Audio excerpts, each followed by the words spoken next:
F-24 बार। रजत, इस F-24 बार में जाओ और अच्छी तरह से पूछताछ करो।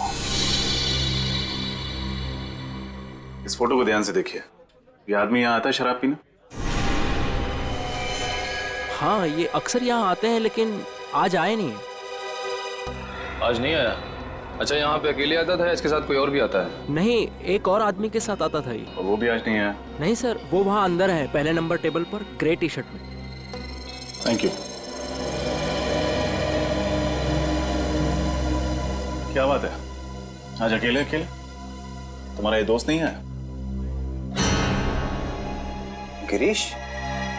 आप लोग गिरीश को कैसे जानते हैं? हम गिरीश के रिश्तेदार हैं, उसके ससुराल से आए हैं।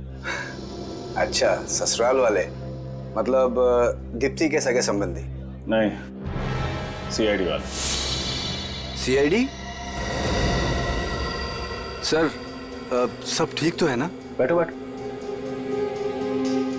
ठीक तो कुछ भी नहीं है। गिरीश कहाँ है? सर मुझे नहीं पता, अपने घर पे होगा सर। अगर घर पे होता तो हम तुमसे पूछते। सर वाकई मुझे नहीं पता है, बल्कि आज तो उसने मेरा फोन भी पिकअप नहीं किया सर। अच्छा, गिरीश और उसकी बीवी दीप्ति के बीच में संबंध कैसे हैं? सर बहुत झगड़ा होता है उन दोनों के बीच में सर। मुझे तो ये समझ में नहीं आता कि आखिर उन दोनों ने एक दूसरे में क्या देखकर शादी की। सर मुझे अच्छी तरह से याद है, एक भी दिन ऐसा नहीं गुजरता जिसमें कि वो दोनों साथ साथ हंसी खुशी रहते हो। गिरीश ने दीप्ति का खून कर दिया। क्या? गिरीश की कोई भी मदद तुम्हें भी मुझे बना देगी। अगर वो तुम्हें कांटेक्ट करता है तो तुम हमें कांटेक्ट करना है। और हाँ, दारू पीना छोड़ दो, इससे कोई हल नहीं निकलता।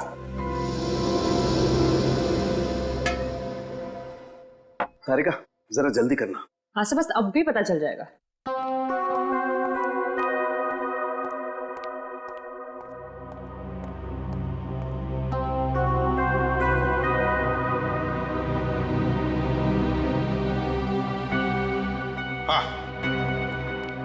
डीएनए मैच हुआ?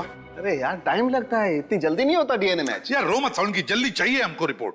अरे यार तुम तो घोड़े पे सवार होके आते हो हमेशा। अरे डॉक्टर साहब, एक बार ये पता चल जाए कि लाश दीप्ति की है या नहीं, उसके बाद हम इस केस में आगे बढ़े ना। अरे आगे बढ़ोगे यार, आगे बढ़ोगे। वो कर तो रही है मैच यार। हम लोग वापस चले जाएं। अरे वापस क्यों चले जाओ यार, मैं बोल रहा हूँ तारिका कर रही है ना मैच यार। ये बात आप पहले भी बता सकते थे ना, प्यार से। तो इन्हें कौन समझाएगा? सर ये देखो, आइए।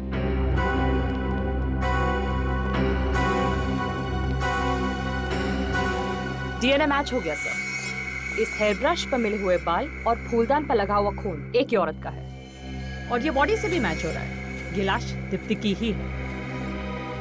ये दोनों भी चीजें हमें दीप्ति के घर से मिली है, तो इसका मतलब है जिसे भी इस फूलदान से मारकर जलाया गया और फिर जिसकी लाश को 8वें मंजिल से नीचे फेंका गया, वो लाश तो दीप्ति की ही होनी चाहिए।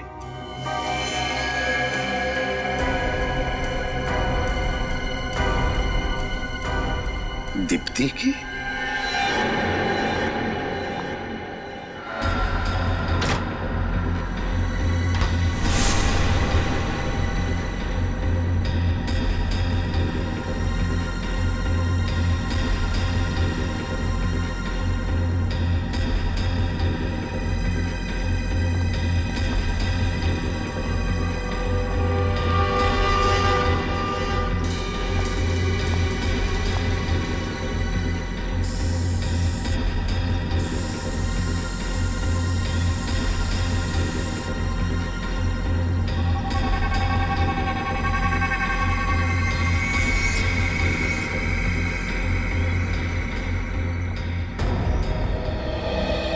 क्या मिला? सर घर पे इसके अलावा और कहीं भी केरोसिन के ट्रेसेस नहीं मिले। इसके अलावा घर में कहीं पर भी केरोसिन के ट्रेसेस नहीं, तो इसका मतलब है दीप्ति को जलाया गया यहीं पर और यहीं से उसे गिरा भी दिया।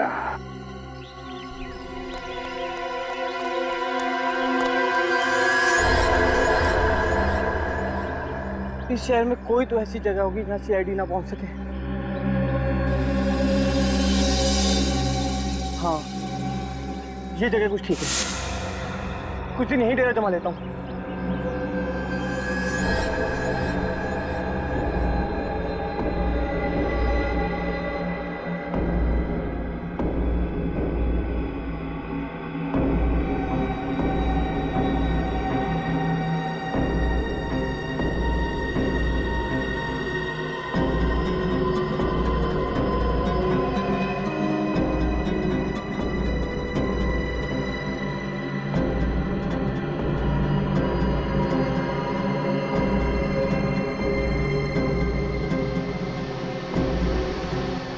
मैं जानता था कि तुम जरूर आओगी। इस मुश्किल घड़ी में तुम ही मेरा साथ दोगी।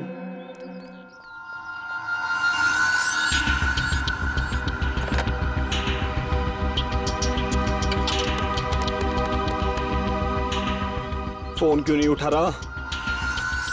हेलो विशेष, मैं गिरीश। यार मैं बहुत बड़ी मुसीबत में हूं यार। यार मैं फोन पे नहीं बता सकता यार, तुम मुझसे मिलने हैं। और हाँ हेलो यार, आते आते थोड़े बहुत पैसे भी लेते हैं ना, यही कोई 5-10 हजार। लिख लिख, एड्रेस लिख।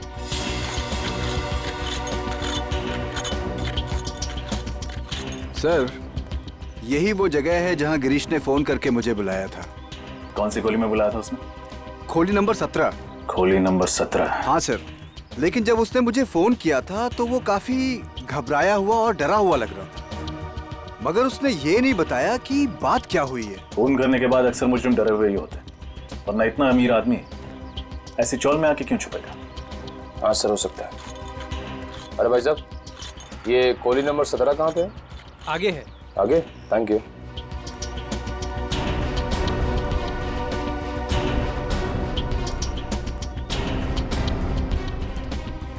सर, यही है वो जगह।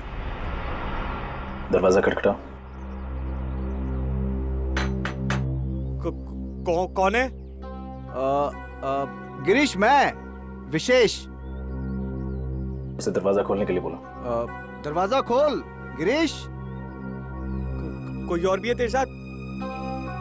यार कोई नहीं है मेरे साथ, मैं अकेला हूँ। झूठ मत बोल। मैं सच बोल रहा हूँ, तेरे को विश्वास क्यों नहीं हो रहा? गिरीश, कौन है तेरे साथ, जल्दी बता। तुम पीछे हटो, यहीं रुकना। निखिल, दरवाजा तोड़ दो। Sir, CID.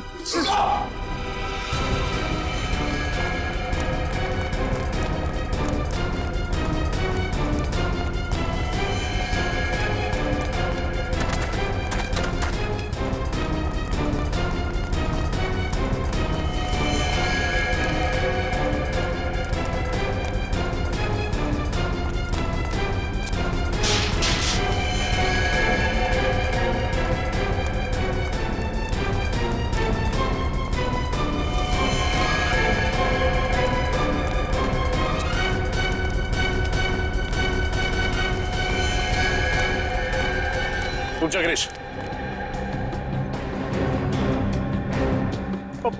पास बताओ मेरे। मैं जेल नहीं जाऊंगा। गिरीश रुक जाओ। मैं कहता हूँ रुक जाओ, वहीं पे। मैं जेल नहीं जाऊंगा। गिरीश पीछे खतरा है, रुक जाओ। गिरीश रुक जाओ। गिरीश पीछे खतरा है, रुक जाओ।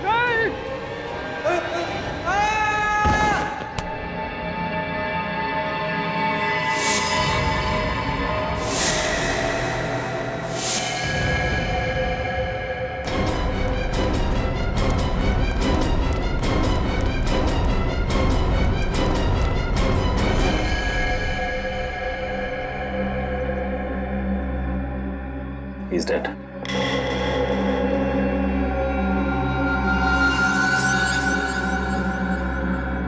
सर, हाथ पे जलने का निशान।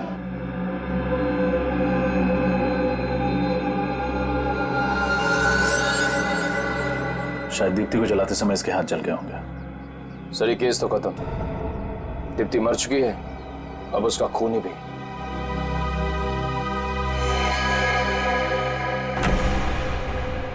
सर, गिरीश तो मर चुका है। इस केस को बंद कर देते हैं। अब सबूत ढूंढ के फायदा क्या है? नहीं पंकज, माना कि ये खूनी मर चुका है, पर जब तक ये साबित नहीं हो जाता कि दीप्ति का खून इस गिरीश ने किया है, तब तक हम आराम से बैठ नहीं सकते। तुम्हें पहले ये पता लगाना होगा कि गिरीश यहाँ इस घर में क्यों छुप के बैठा था और ये घर किसका है। चप्पा चप्पा छान मारो इस घर का, जल्दी।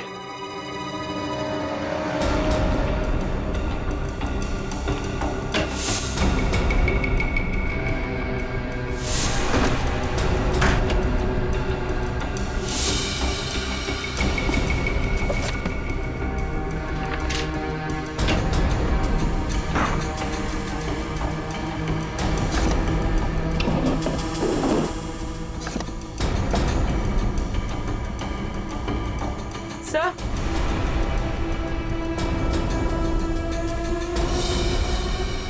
अपूर्वी, सर ये देखिए, किसी लड़की की फोटो है, लगता है घर इसी का है।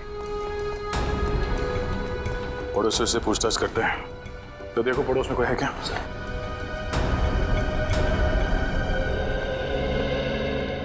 सर ये दोनों पड़ोसी हैं सर। ये फोटो देखिए, आप इस लड़की को पहचानते हैं? ये तो मीनाक्षी है, यहीं पे रहती है। ये यहाँ अकेली रहती है या परिवार के साथ? इस बेचारी का आगे पीछे कोई नहीं है, अकेली ही रहती है ये। आप इसे पहचानते हैं? कौन है ये, कौन है सर? गिरीश नाम है इसका। ये यहाँ पे मीनाक्षी को मिलने नहीं आता था? साहब हमने तो कभी देखा नहीं। अच्छा, ये मीनाक्षी कहाँ होगी ये बता सकते हैं? वो तो कल रात ही चली गई। चली गई? कहाँ? कुछ बताया नहीं उसने। थैंक यू, आप लोग जा सकते हैं। नमस्ते। मीनाक्षी यहाँ से सामान लेके चली गई? कहीं ऐसा तो नहीं कि दीप्ति के खून में गिरीश के साथ ये मीनाक्षी भी मिली है? ये फोटो लेके चलते हैं और दीप्ति की नौकरानी गोपी, उसे ब्यूरो बुलाओ। देखते हैं वो क्या जानती है इस मीनाक्षी के बारे में। अच्छा, तो तुम दीप्ति और गिरीश के घर में काम करती हो? हाँ साहब, बर्तन, कपड़ा, झाड़ू, पोछा सब काम मैं ही तो देखती थी। दीप्ति और गिरीश, इनके बीच में संबंध कैसे थे? बहुत झगड़े होते थे साहब। इतना झगड़ा तो मैं और मेरा मर्द भी नहीं करते जितना साहब और मेम साहब करते थे। किस बात को लेकर झगड़े होते थे? छोटी छोटी बात पे झगड़ा होता था। साहब तो बस बहाना ढूंढते थे दीप्ति मैडम को डांटने और मारने का। अच्छा, जिस दिन दीप्ति का खून हुआ उस दिन आप कितने बजे आई थी काम पे? साहब मैं तो सुबह 11 बजे आई थी और दोपहर को 3 बजे सब काम निपटा के चली भी गई थी। सर, सर ये मीनाक्षी का कुछ पता नहीं चल रहा है। ना तो अपने घर वापस आई है और ना ही ऑफिस गई। मीनाक्षी गायब है तो दया हो सकता है ये मीनाक्षी मिली हुई है गिरीश के साथ दीप्ति के खून में। हाँ सर, बिल्कुल मिली हुई है। ये रहे उन दोनों के फोन रिकॉर्ड्स। पिछले 1 महीने में उन दोनों ने एक दूसरे से लगभग 40 से 50 बार फोन पे बात की है। क्या? महीने में 40 से 50 बार फोन? इतने फोन तो मैं अपनी वाइफ को भी नहीं करता। सर मुझे लगता है ये गिरीश और मीनाक्षी के बीच ये प्यार का चक्कर चल रहा होगा और उसी वजह से दीप्ति को मार दिया गया। हो सकता है, जैसे मीनाक्षी का फोटो दिखाते।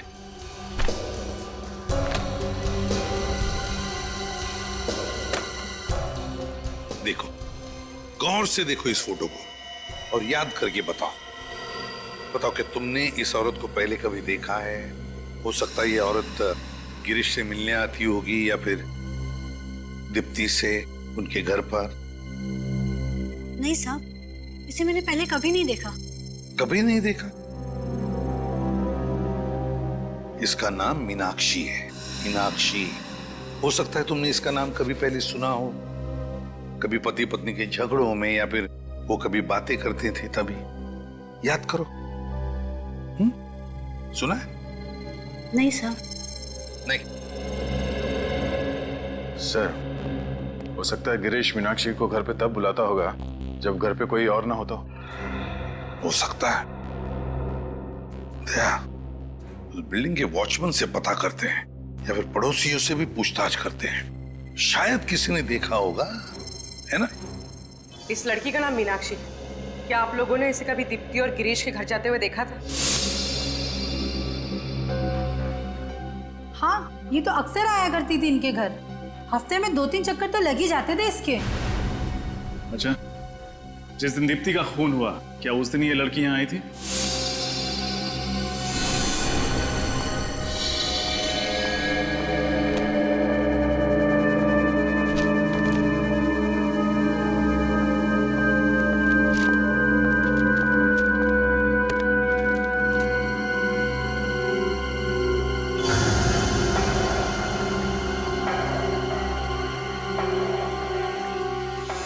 हाँ साहब, आई थी, मुझे अच्छी तरह याद है। अच्छा, वो कितने बजे आई थी यहाँ पे? यही कोई हादसे से 2 या 3 घंटे पहले। बाहर कितने बजे गई थी? नहीं साहब, बाहर जाते हुए तो मैंने नहीं देखा उसे। सर मतलब दीप्ति के खून में जरूर मीनाक्षी का हाथ है। हाँ सर, उसने और गिरीश ने पहले दीप्ति को मारा और जब यहाँ भगदड़ मच गई तो दोनों दबे पांव भाग निकले। हो सकता है इस गिरीश और मीनाक्षी के बीच में कोई प्यार व्यार का चक्कर हो, इसलिए उन्होंने दीप्ति को मार दिया। इस मीनाक्षी के बारे में सारी जानकारी निकालनी पड़ेगी। कुछ भी हो जाए वो सीआईडी के हाथों बचनी नहीं चाहिए। सर, मीनाक्षी के क्रेडिट कार्ड की डिटेल्स मिल गए हैं। हर महीने कम से कम 40-50 हजार रुपए खर्चा कर देती थी सर ये। 40 से 50 हजार रुपया हर महीने खर्चा है? उसका पगार तो 15,000 ही है। सर शायद उसके सारे खर्चे गिरीश उठाता था। उसके अपने बिजनेस की वजह से कोई पैसे की तंगी तो थी नहीं उसे। Grind Cafe, Grind Cafe, Grind Cafe, Grind Cafe. Daya, लगता है सबसे ज्यादा विजिट्स इसकी इस ग्राइंड कैफे में होती थी और फिर ये मीनाक्षी वहां पर गिरीश से ही मिलने जाती होगी। हाँ सर, जिस दिन दीप्ति की मौत हुई 13 तारीख को, उस दिन भी ये ग्राइंड कैफे गई थी। उस दिन भी वो ग्राइंड कैफे ही गई थी। तो फिर दया, इस मीनाक्षी तक पहुंचने की रेसिपी इस ग्राइंड कैफे में ही मिलेगी। Grind cafe.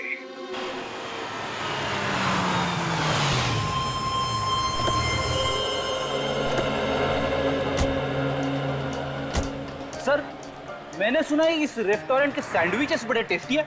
क्या बोलते हैं, मंगा ले 2 प्लेट। काम का काम हो जाएगा, पेट पूजा की पेट पूजा हो जाएगी। हमेशा भूख लगी रहती है, पहले काम करो। सीआईडी, आपसे कुछ सवाल करने हैं। मगर हमारा रेस्टोरेंट तो बहुत अच्छा है। पिछले महीने फूड इंस्पेक्टर ने भी हमको A+ सर्टिफिकेट दिया है। ये देखिए। नहीं, उसकी जरूरत नहीं है। आप जरा ये फोटो देखिए। मीनाक्षी नाम है इनका, इन्हें पहचानते हैं? हाँ, ये तो हमारी रेगुलर कस्टमर है, अक्सर यहाँ कॉफी पीने आती रहती है। ये अकेले आती थी यहाँ पे या फिर इसके साथ कोई और भी आता था? वो अपने एक दोस्त के साथ आती थी। दोनों को देखकर ऐसा लगता था जैसे दोनों एक दूसरे से बहुत प्यार करते हैं। अच्छा, वो प्रेमी कहीं ये तो नहीं है? हाँ जी सर, यही तो है वो।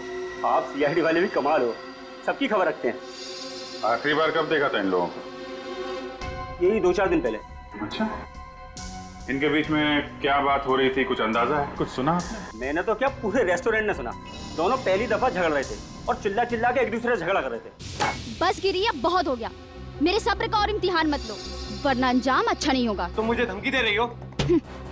इसे मेरी धमकी समझो, चाहे विनती, चाहे मेरी चेतावनी। पर जो मैं चाहती हूँ अगर पूरा नहीं हुआ तो तुम गए काम से। Thank you very much.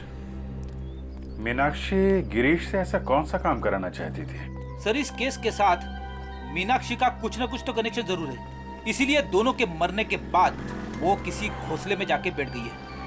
पता लगाना पड़ेगा फ्रेडी, वो घोंसला उसने कौन से पेड़ पे बनाया है।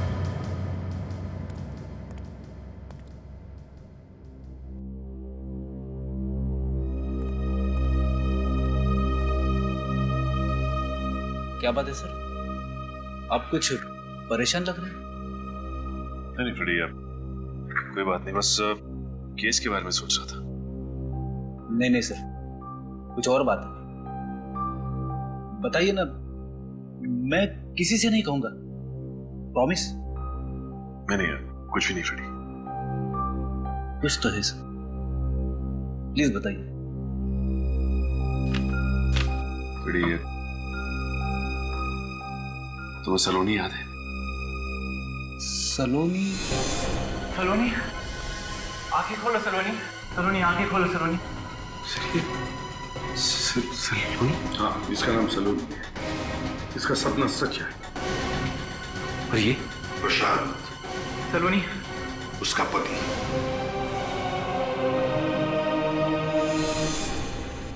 हाँ,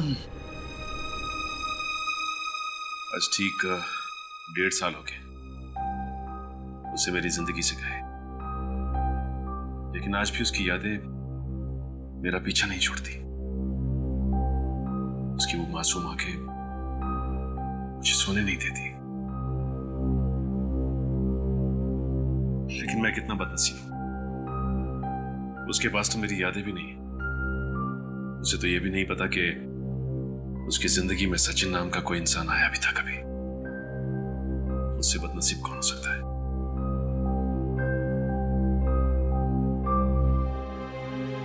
बीते हुए कल की अतीत में रहकर खुद को कितना तकलीफ देते रहेंगे। आने वाले कल की तरफ कदम बढ़ाइए सर, और देखिए जिंदगी कैसे बाहें फैलाकर आपका इंतजार कर रही है। बड़ी तुमसे बात करके दिल थोड़ा हल्का हो गया। It's my pleasure.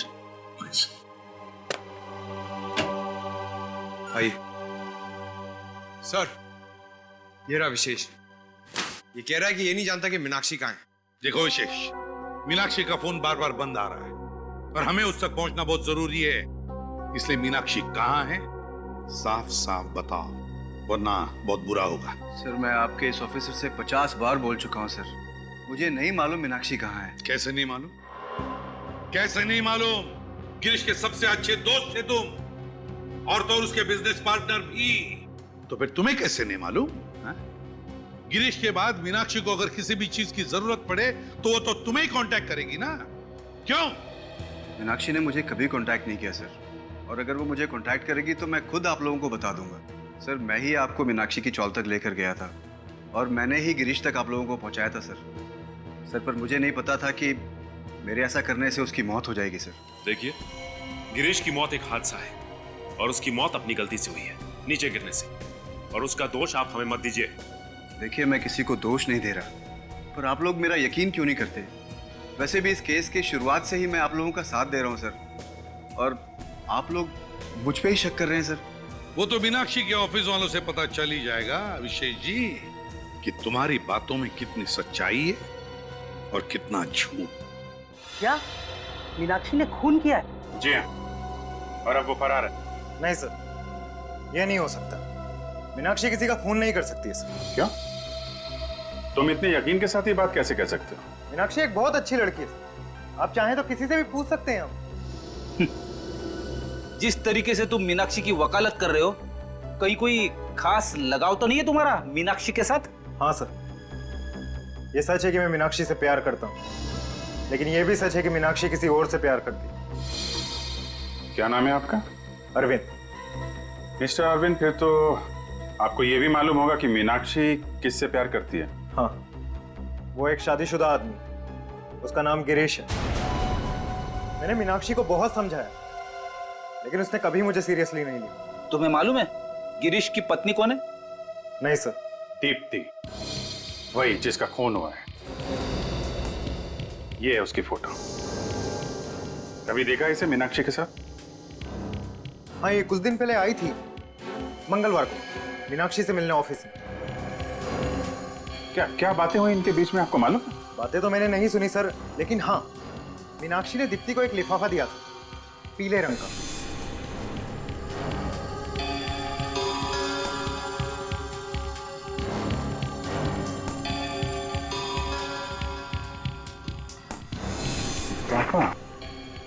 क्या था उस लिफाफे में?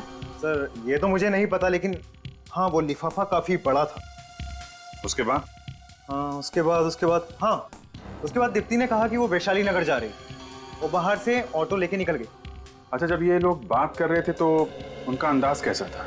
I mean, लड़ झगड़ रहे थे, गुस्से में थे, या फिर? नहीं सर, वो तो दोस्तों की तरह बात कर रहे थे। इनफैक्ट मीनाक्षी ने तो जाते वक्त उसे गले भी लगाया था और कहा था कि वो जल्द ही मिलेंगे। अच्छा, तो दोनों दोस्त हैं। ठीक है, थैंक यू वेरी मच। आपको क्या लगता है सर, उस लिफाफे में क्या हो सकता है जो मीनाक्षी ने दीप्ति को दिया? कोई ऐसी चीज जिसकी वजह से ये सारा बवंडर मचा हुआ है। लेकिन ऐसा पीला लिफाफा दीप्ति के घर में मिला नहीं ना? सर कहीं इस दीप्ति के दो घर तो नहीं है? अरविंद कह रहा था ना कि दीप्ति वैशाली नगर की तरफ गई थी, जबकि उसका घर श्याम नगर में, बिल्कुल उल्टी दिशा में। ऑफिस के बाद जो ऑटो स्टैंड है वहां से पूछते हैं, मंगलवार को ये दीप्ति एग्जैक्टली गई कहां थे? वो जो सामने स्टैंड है दीप्ति ने यहीं से ऑटो लिया। एक काम करो, तुम उस तरफ से पूछो, मैं इधर देखता हूँ। सुनो, ये लड़की मंगलवार को तुम्हारे ऑटो में बैठी थी क्या? सुनो भाई, इस लड़की को पहचानते? नहीं। अरे सुनो, मंगलवार को ये लड़की तुम्हारे ऑटो में बैठी थी क्या? हाँ साहब, बैठी थी ना। बड़ी झगड़ालू लड़की है। अच्छा, किसके साथ झगड़ा किया इसने? साहब, किसी और के साथ क्या, मेरे साथ ही झगड़ा किया।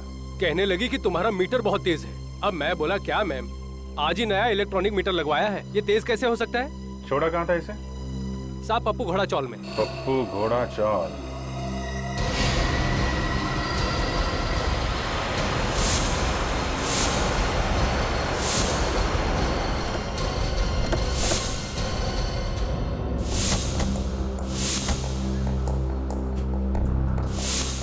तो दीप्ति रिक्शा में बैठ के यहाँ पे आती थी इस चौल में? सर मगर दीप्ति का इस जगह क्या काम? कुछ तो गड़बड़ है। यहाँ आने की वजह क्या है वो तो पूछताछ के बाद ही पता चलेगा। सब काम पे लग जाओ। सर,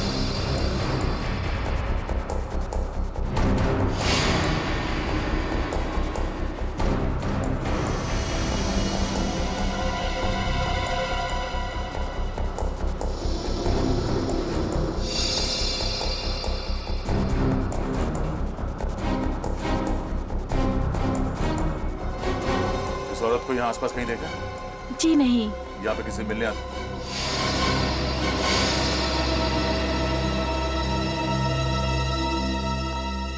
दीप्ति की नौकरानी गोपी यहाँ क्या कर रही है? हेलो निखिल, तुम सब पीछे वाली गली में आओ जल्दी।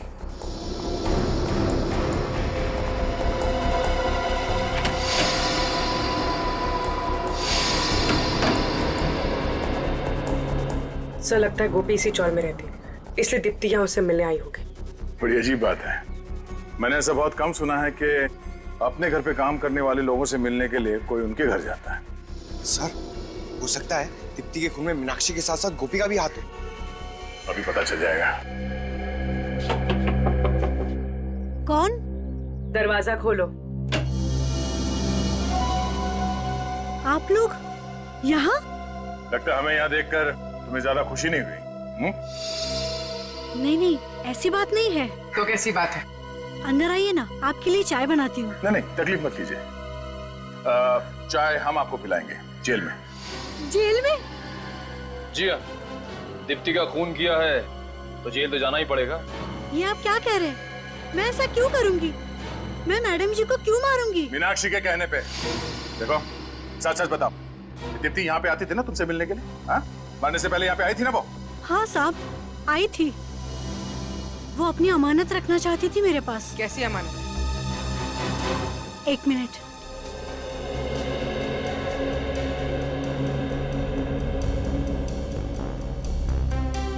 ये लीजिए। सर, ये तो वही पीला लिफाफा है जिसके बारे में हमें मीनाक्षी के ऑफिस में मालूम पड़ा था। हाँ, शायद इसलिए मैं दीप्ति के घर पे नहीं बुलाई। इतने सारे पैसे? कम से कम 40-50 हजार रुपए होंगे। साहब, मुझे नहीं पता इसमें पैसे हैं।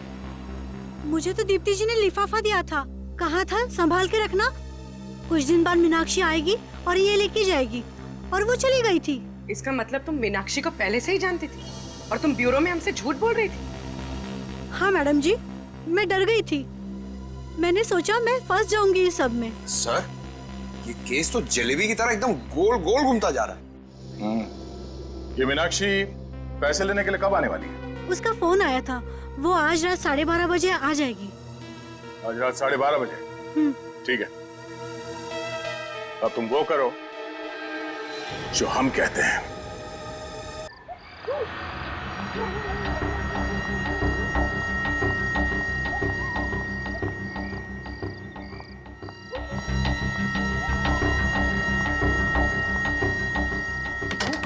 गोपी, जल्दी से दरवाजा खोलो। कौन? मैं, मीनाक्षी, और कौन? जल्दी से वो लिफाफा दे दो। हाँ। जल्दी करो। ये लीजिए। तुमने ये लिफाफा खोला तो नहीं ना? नहीं। ठीक है।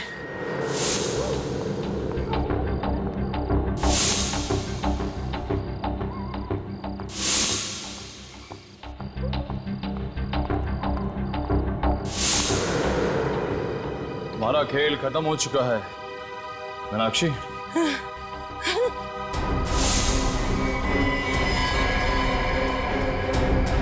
जलेबी खाओगी?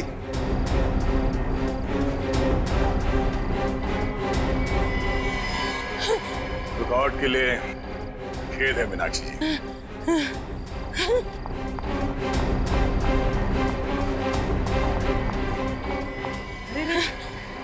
कहाँ भाग रही? कहाँ भाग रही? तुम मुझे छोड़ दो, मुझे छोड़। तुम चाहे तो ये सब पैसे ले लो, मगर मुझे छोड़ दो मुझे प्लीज।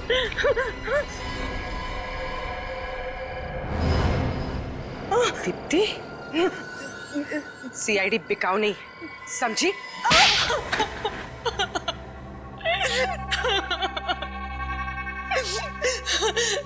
हाँ, ये पूरा का पूरा प्लान मेरे ही बनाया था। मैं ही हूँ कानून की असली मुजरिम। मुझे लगा कि गिरीश को मारकर उसकी पूरी दौलत मेरी हो जाएगी। और मीनाक्षी को तुमने अपने प्लान में मिला लिया। मीनाक्षी गिरीश से प्यार करती थी ना? कोई प्यार नहीं करती थी वो सिर्फ और सिर्फ गिरीश के पैसों से प्यार करती थी। और इसीलिए मैंने उसे कहा कि गिरीश को मार डालते हैं और उसकी दौलत 2 हिस्सों में बांट लेंगे, आधा उसका और आधा मेरा। मगर उसे क्या पता था कि तुम्हारे दिमाग में सारा माल अकेले हड़पने की प्लानिंग चल रही है? नादान थी वो, मेरे इरादों से बिल्कुल अनजान थी वो। उसे लगा कि मैंने उसे घर बुलाया है गिरीश को मार डालने के लिए। वो नहीं जानती थी कि वो खुद ही मरने वाली है।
प्लान के मुताबिक मैंने उसकी लाश जला दी।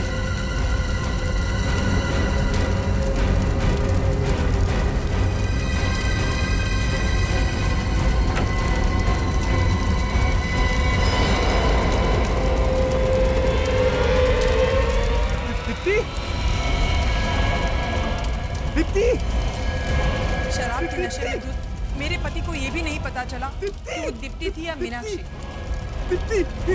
कायरों की तरह वो वहां से भाग गया।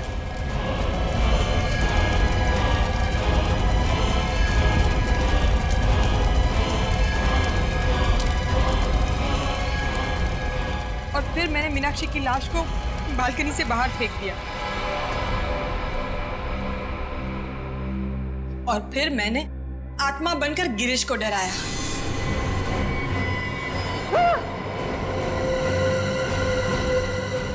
वो डरकर भाग गया और आप लोगों से बचते बचते वो खुद ही अपनी जान गंवा बैठा।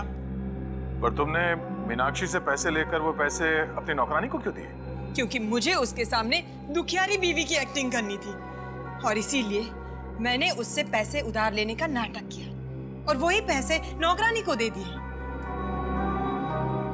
माना कि तुम्हारा पति तुम पर अत्याचार करता था, शराब पीता था और तुम्हें मारता था, पीटता था, और तुम कानून के पास जा सकती थी, कानून का सहारा ले सकती थी, कानून उसे रोक सकता था। हम यही चाहते हैं कि जो भी पति अपनी पत्नी पर अत्याचार करे उसे कड़ी से कड़ी सजा होनी ही चाहिए। मगर तुमने कानून को अपने हाथ में ले लिया। नतीजा क्या हुआ? नुकसान करवा लिया ना तुमने अपना ही। कभी अपने बेटे के बारे में सोचा तुमने? कभी ख्याल आया उसका? ये नहीं सोचा ये सब करने के बाद जब तुम पकड़ी जाओगी, जेल में जाओगी, तब उसका क्या होगा? मुझे क्या पता था कि मैं पकड़ी जाऊं। मुझे लगा कि मैं सारी दौलत लेकर कहीं दूर चली जाऊंगी और अपने बेटे के साथ एक नई जिंदगी की शुरुआत करूंगी। नई जिंदगी की शुरुआत करूंगी अपने बेटे के साथ। हो गई शुरू तुम्हारी नई जिंदगी, पर जेल में। अफसोस, अपने बेटे के लिए भी तुमने एक नई जिंदगी शुरू करवा दी, माँ बाप के बिना की जिंदगी। जब तुम्हारा ये बेटा बड़ा होकर तुमसे सवाल करेगा कि माँ बताओ क्यों वंचित रहा मैं माँ बाप के प्यार से अपने बचपन में, तब क्या जवाब दोगी? बताओगी सच्चाई? नहीं ना? बहुत गलत किया तुमने दीप्ति, बहुत गलत किया।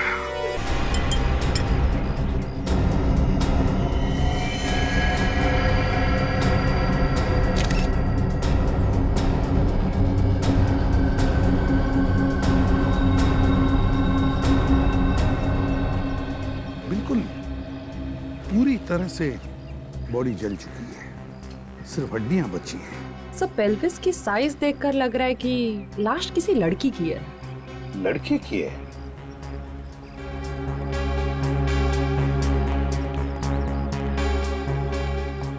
कौन है ये? कुछ बता सकते हो? मालूम है तुम्हें? सर ये जरूर दीप्ति की ही लाश है। दीप्ति? कौन दीप्ति? सर ये इसी बिल्डिंग में रहती है। तुम्हें कैसे पता ये दीप्ति है? सर मैंने पूरी बिल्डिंग चेक की है, बाकी सब लोग यही हैं। दीप्ति और उसका पति गिरीश यहाँ पे नहीं है।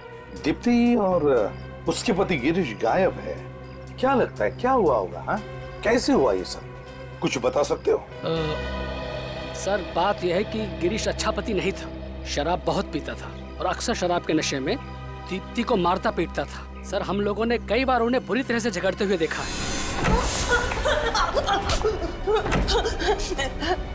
ये तुझे पहले सोचना चाहिए था। गिरीश छोड़ दो, नेक्स्ट टाइम से मैं दाल ठीक से बनाऊंगी, नमक ज्यादा नहीं पड़ेगा, माफ कर दो मुझे प्लीज। खाना बनाना नहीं आता तो शादी क्यों की?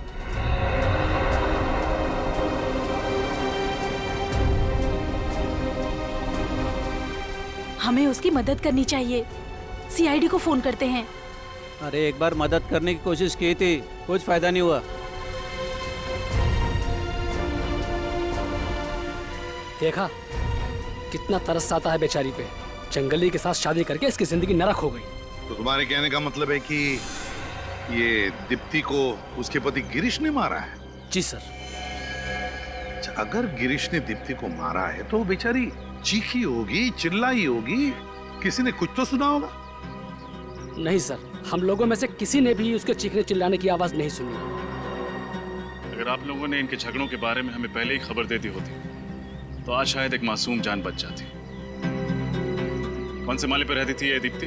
सर ये 8वें फ्लोर पे रहती थी।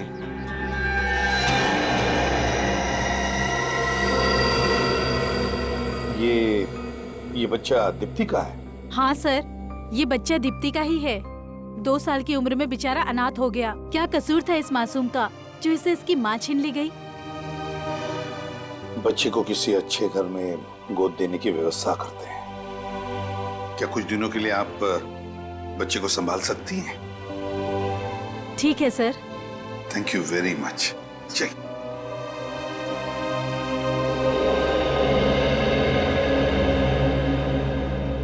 जब आप घर के अंदर आए तो क्या घर का दरवाजा खुला था? नहीं सर, बंद था। हमने बहुत बार घंटी भी बजाई पर किसी ने दरवाजा खोला नहीं, इसके लिए हमें दरवाजा तोड़ना पड़ा। अच्छा, दरवाजा तोड़कर जब आप अंदर घुसे तब दीप्ति के पति गिरीश यहाँ पर नहीं थे, है ना? नहीं सर। ठीक है, अगर आपकी जरूरत पड़े तो हम आपको फिर से बुला लेंगे। आप जा सकते हैं। Thank you sir.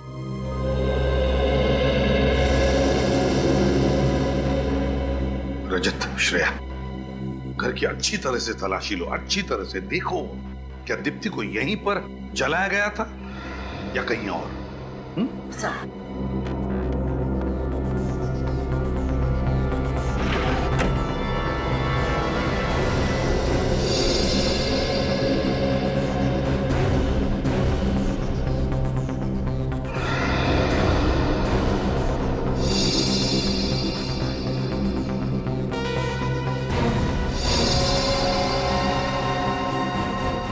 सर, हाँ रजत, ये दो मोबाइल फोन्स यहाँ पे मिले। लगता है एक दीप्ति का फोन होगा और एक गिरीश का है। जानबूझकर गिरीश से छोड़कर गया होगा ताकि हम उसका पीछा न कर सकें। और सर ये जगह देखिए, शायद दीप्ति को यहीं पर जलाया गया।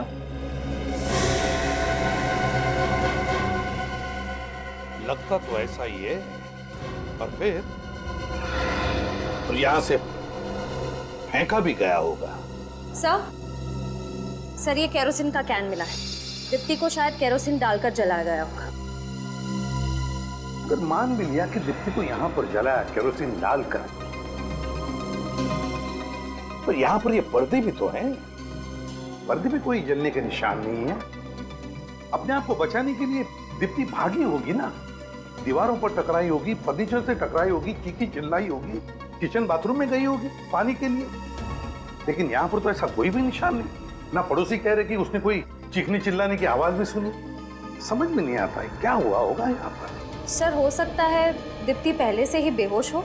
यस सर, या फिर पहले ही मर चुकी, और गिरीश ने सिर्फ उसकी लाश को जलाकर यहाँ से फेंक दिया ताकि लोगों को लगे कि दीप्ति के साथ जो हुआ वो सिर्फ एक हादसा था। समझ में नहीं आ रहा क्या हुआ होगा यहाँ पर। ये क्या है?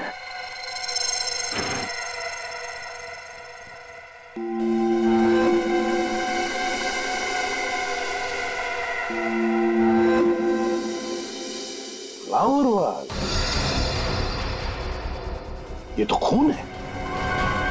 फ्लावर वास पर खून? कहीं इस फ्लावर वास से दीप्ति को मारा तो नहीं होगा। एक काम करो, घर में देखो कोई लेडीज हेयर ब्रश है क्या? शायद दीप्ति का हेयर ब्रश हो। उसमें से अगर दीप्ति का एक बाल भी मिला ना, तो उसके साथ मैच करके देखते हैं कि डीएनए मैच होता है क्या। सर